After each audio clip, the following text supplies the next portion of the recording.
I have 20 years of hard labor under my belt. Despite my commitment to the organization, I was abruptly given the notice of termination one day. Mark, congratulations. You have been chosen for a reduction in the workforce. You're being let go because we've recruited a fantastic new employee. I appreciate your efforts.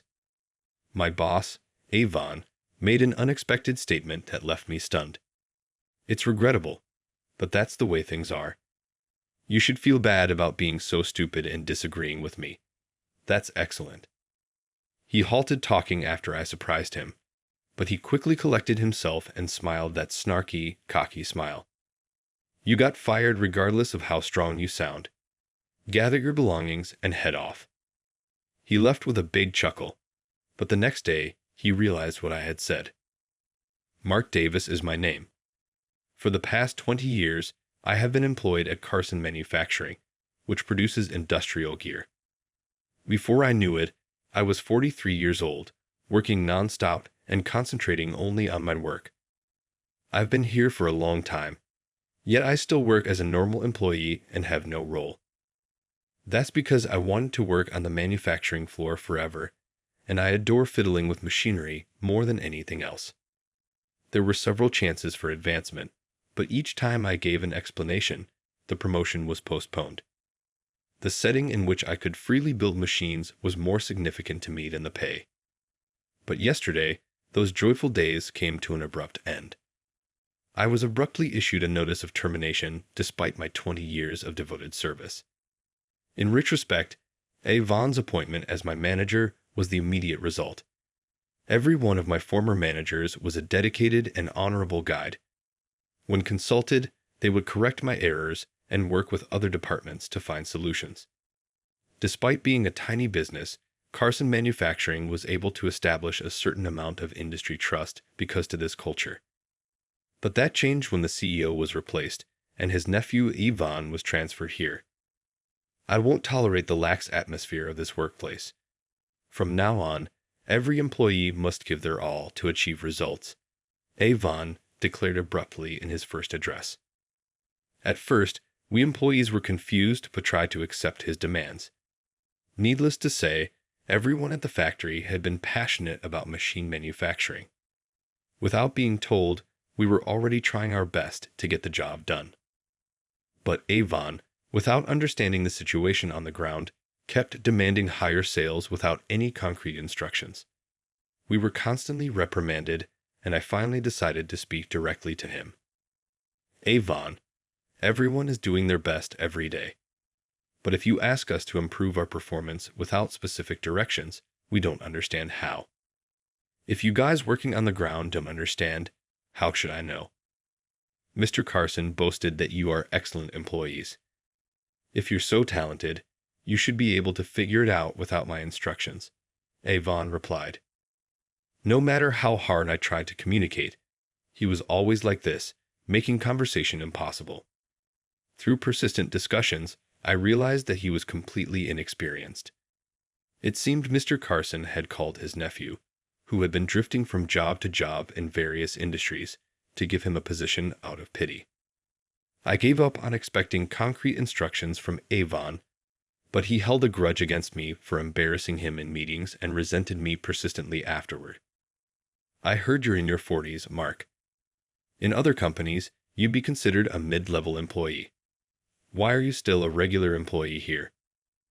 I enjoyed working on the production floor and wish to continue here until the end. No need for such excuses. In other words, you're incompetent. We don't need incompetent employees here, but do your best to work hard. Whenever we crossed paths, he would make sarcastic remarks and complain. Gradually, his sarcasm wasn't just directed at me, but also at Emily, my right-hand woman. She is a younger woman in her 30s with exceptional skills and a great sense for the work. That's why I always included her in my product development. But Avon mocked her for it. This company has generous benefits. Mark even has a babysitter assigned to him. Seeing him compare me and Emily while laughing, I almost retorted. I could ignore insults directed at me, but involving other employees was different. However, it was Emily herself who held me back. "I know how capable you are. No matter what anyone says, we just need to prove ourselves through our work." Her smile, which always cheered up everyone around her, also helped ease my tension. This is how we managed to continue our daily work despite the troublesome presence of Avon. However, over time, his behavior became even more unbearable. It became a norm for him to leave work on time while pushing his tasks onto his subordinates. Although we employees covered his work, he never showed any gratitude or appreciation. Moreover, when employees applied for paid leave, he would reject it with unreasonable excuses like being too busy or coinciding with his own leave. Realizing that this was unsustainable, we decided to directly complain to Mr. Carson about him. We believed that only he, being a relative, could change Avon's attitude. But the result was a complete failure. Instead of reprimanding Avon, I was the one who got scolded. "You've been with this company for 20 years, haven't you? It's your role to support Avon, yet you complain without making any effort. From now on, devote yourself more to assisting him." Hearing this directly from the CEO made me utterly disillusioned with the company. Since then, Avon has been subjecting me to various petty harassments. I've been working on developing a machine that assembles parts for about 5 years. I named it Fabs, combining fabrication and fabulous to represent the joy of creation. Fabs was designed to handle large and heavy parts accurately, automating a wide range of assembly tasks. Once completed, it would replace manual insertion processes, significantly reducing work time and stabilizing quality. For the past year, we focused on finalizing the product based on the prototype. But one day, the prototype was found destroyed. When I arrived at work that day, I was shocked to see the prototype forcibly toppled and in pieces. The prototype was quite large and was securely fixed to prevent it from being easily knocked over. But now, it appeared as if it had taken a severe hit, with one side severely dented. As I stood there in shock, Avon approached, pretending to be passing by, and sneered at me. "Oh, is that the toy you were making, Mark?" "Sorry, I bumped into it, and it fell over. But isn't it good that we found out its weakness before it was commercialized? You should be thanking me." Lying through his teeth, he walked away laughing loudly. There was no way it would fall just from a bump. It was designed to withstand repeated shaking. Even though I knew it was his doing, without any proof of his deliberate act, I couldn't report it anywhere. Swallowing my frustration, I began repairing the prototype. Fortunately, most of the internal circuitry was intact, and within a few days, the prototype was restored. Since then, I made sure to lock the room where the prototype was kept whenever I left. Previously, the development room was always open, so that anyone in the company could freely observe it. The low barriers for exchanging opinions across positions and departments were a strong point of this company, but from that day, such enjoyment became a thing of the past. Besides this incident, Avon continued to harass me by shredding documents I created and piling an excessive amount of paperwork solely on me. Additionally, he would answer calls intended for me and delete data I was responsible for without permission, taking his harassment to new levels. Despite this, I stayed at the company. This was because I had a strong resolve not to leave until Fabs was officially launched. I believed that once Fabs was released, it could bring about a small revolution in the manufacturing industry, which was suffering from a labor shortage. Holding on to this belief, I endured Avon's daily provocations and immersed myself in product development. In the midst of these trying days, a turning point finally arrived. One day, an envelope was delivered to my desk. It was an invitation to the world's largest technology and manufacturing exhibition. This exhibition was a platform to showcase the latest manufacturing and implementation technologies in electronics, attracting related industries from both domestic and international companies such as electronics, semiconductors, and automotive parts manufacturers. I had applied to present Fabs, which I had been developing for 5 years, at this event. Now everyone will see how amazing Favs is. I prepared day and night for the exhibition, fine-tuning Favs and getting ready for the presentation. On the day of the exhibition, the venue was filled with industry experts and media representatives. Finally, it was time to present Favs. As the presentation time approached, I felt a thrilling excitement like never before. But just 5 minutes before the start, I was suddenly called out by the event organizers. "Mark, we're sorry, but Avon will be presenting instead of you." "What? Avon?" I was bewildered. While I was trying to process this, Avon walked past me with my presentation materials and took the stage. He then began presenting the content I was supposed to present, with a self-satisfied look on his face. "What is going on? I prepared everything, the demo files for Fabs, the PR videos, everything was made by me." Next to me, Emily was also trembling at the sight before us. "This is terrible. I can't believe it. He has stolen all of your work, Mark. Fabs is my creation. I built it from scratch and finally brought it to completion." After the presentation, Avon, completely satisfied, approached us as we stood there in shock. "Avon, what is the meaning of this? What's the problem?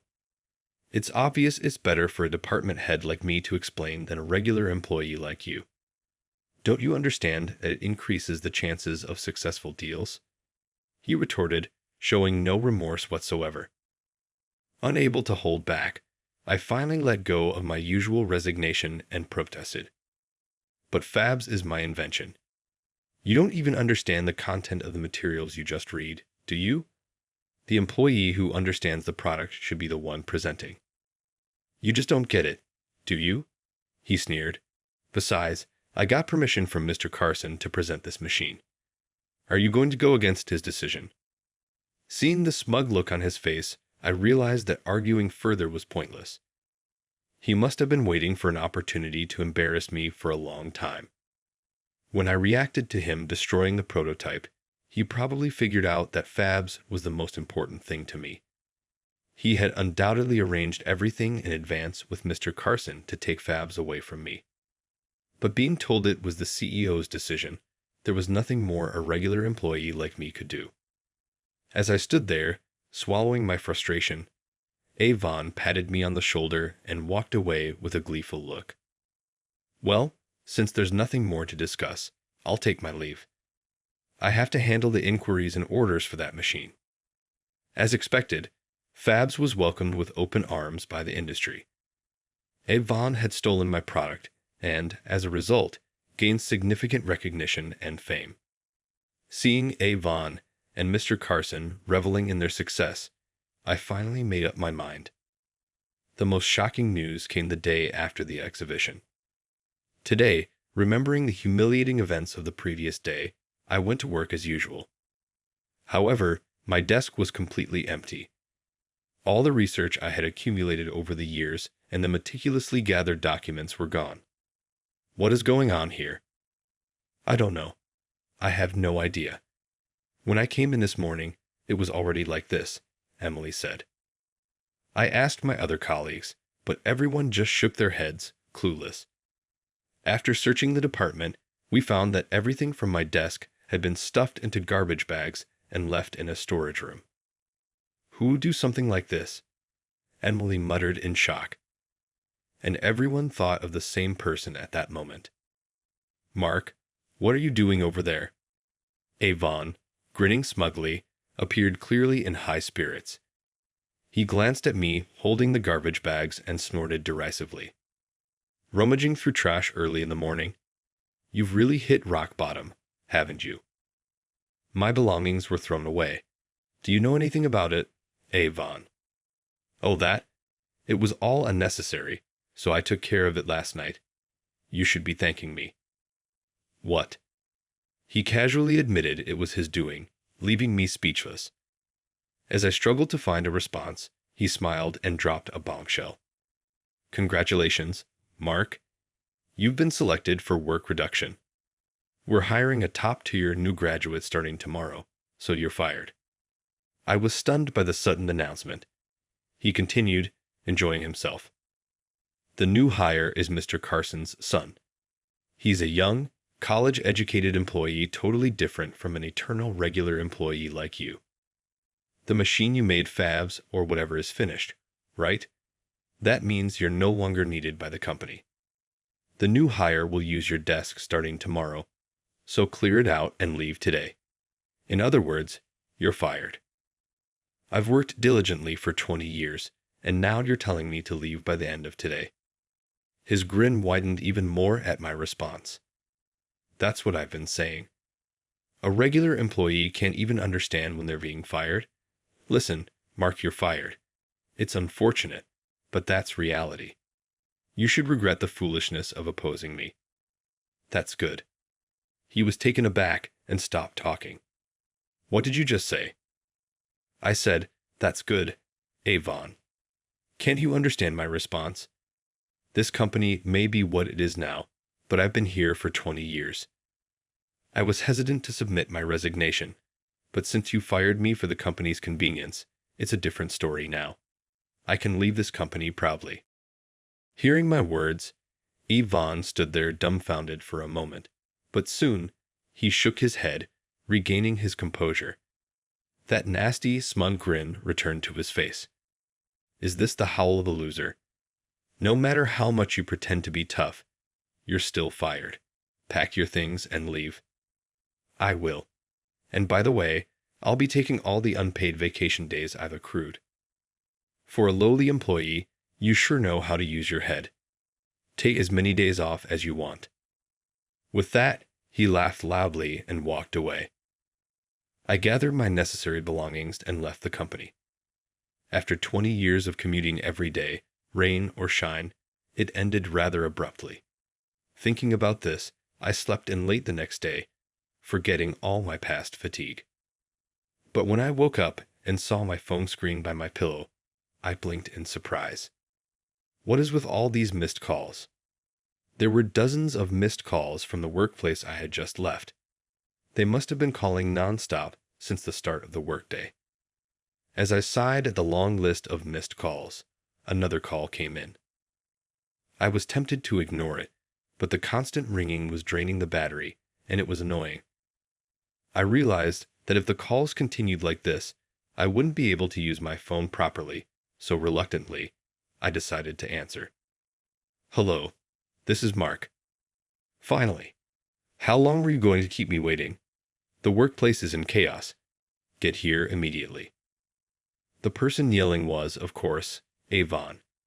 Without waiting for my response, he started babbling about the situation.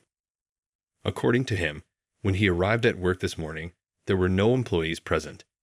When no one showed up at the start of the workday, he began calling each employee, only to find out that everyone had resigned. Shocked, he visited the CEO's office but found only a pale-faced Mr. Carson, with his secretary nowhere to be found. After you left yesterday, all the employees came to submit their resignations. They all said they would leave in a month and use the remaining vacation days during that month. I thought it was a joke and ignored it, but no one showed up today. I only fired Mark. Why did the other employees resign too? Avon was at a loss, and Mr. Carson had no answers either. Gradually, Avon's face turned red with panic. This means there's no one to do the handover. The company is in serious trouble. I smirked. There's nothing unusual about it. I was completely exasperated and explained the vacation policy to him. In this company, employees earn 20 days of paid leave each year. Additionally, for this particular year, they can carry over unused days to the next year. Thus, employees could accumulate up to 40 days of paid leave if they choose to. Ever since you came, you've been denying our vacation requests for various reasons, so everyone carried over their unused vacation days. This is just karma for what you've done to us. No way. His weak voice was clear even over the phone, but then he snapped back to reality and raised his voice again. All right, I'll give up on the other employees, but you must convince Emily, who worked with you, to stay. What? Why just her? She knows all the ins and outs of your complicated work, After firing you, I planned to have her take over your tasks, but now she's left too. My plan is ruined. That's unfortunate. I suppressed the urge to laugh. Actually, after leaving the company yesterday, I met up with Emily.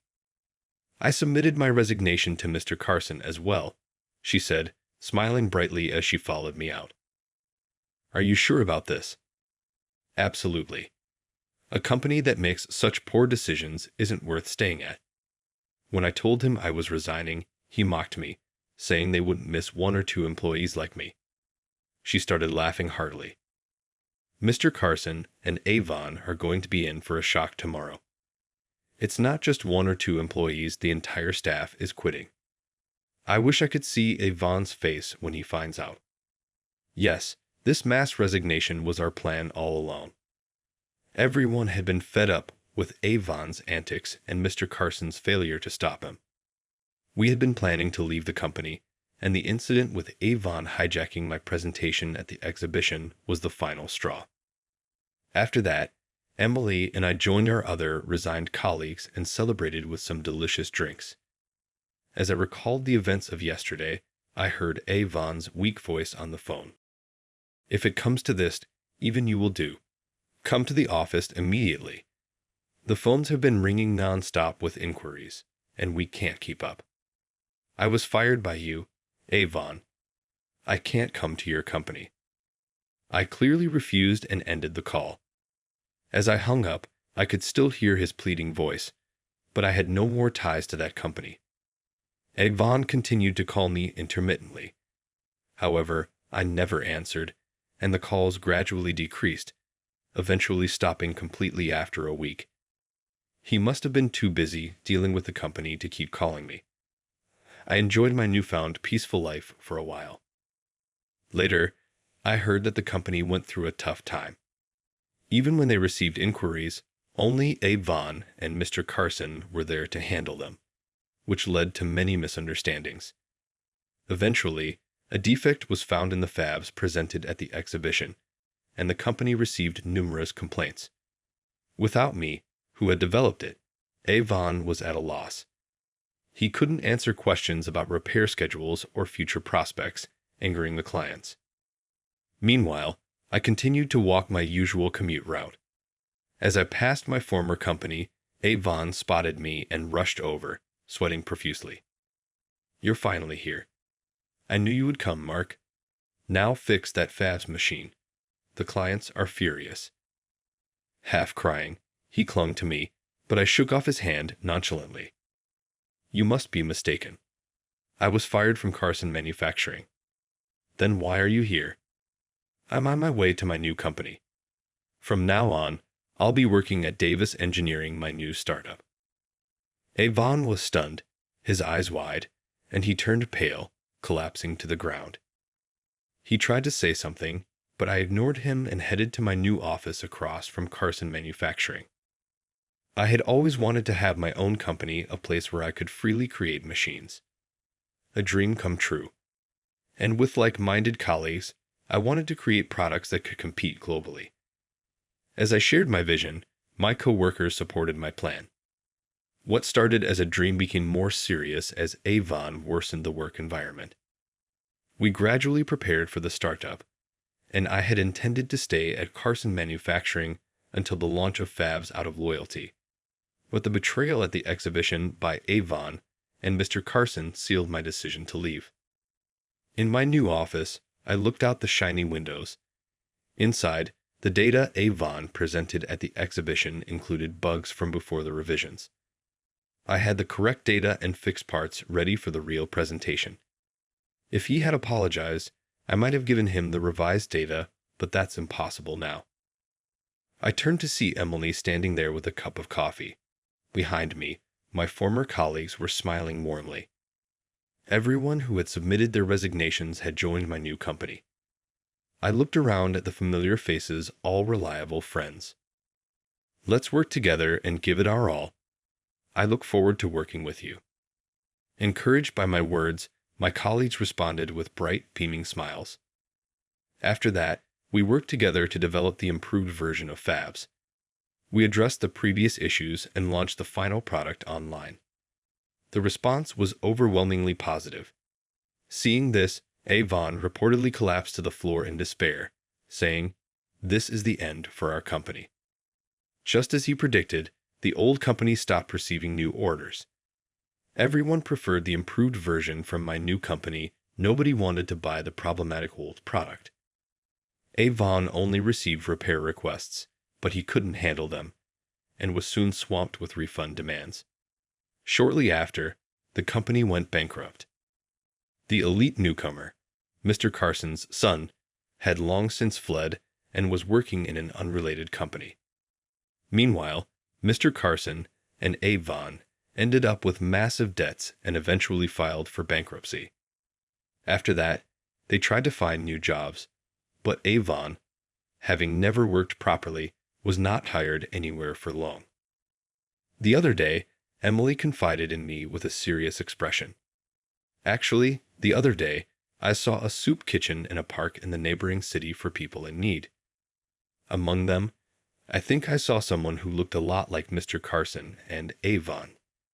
If it really was them, their fate is tragic, but it's certain that they are reaping the consequences of their actions. My business has been expanding consistently ever since. We've been making constant improvements, taking into account user input to increase the machine's adaptability with detachable parts. I plan to continue valuing my staff's sentiments and our appreciation for our clients. Additionally, my bond with Emily has become stronger. I'll be at your side forever. I want to develop with you as the business does. We began dating a year ago after she came clean about her feelings. We're getting married next month. Emily knows me the best, therefore I want to keep creating a dynamic work environment with her. I enter a new future with her by my side. I'm going to keep working as hard as I can today and every day.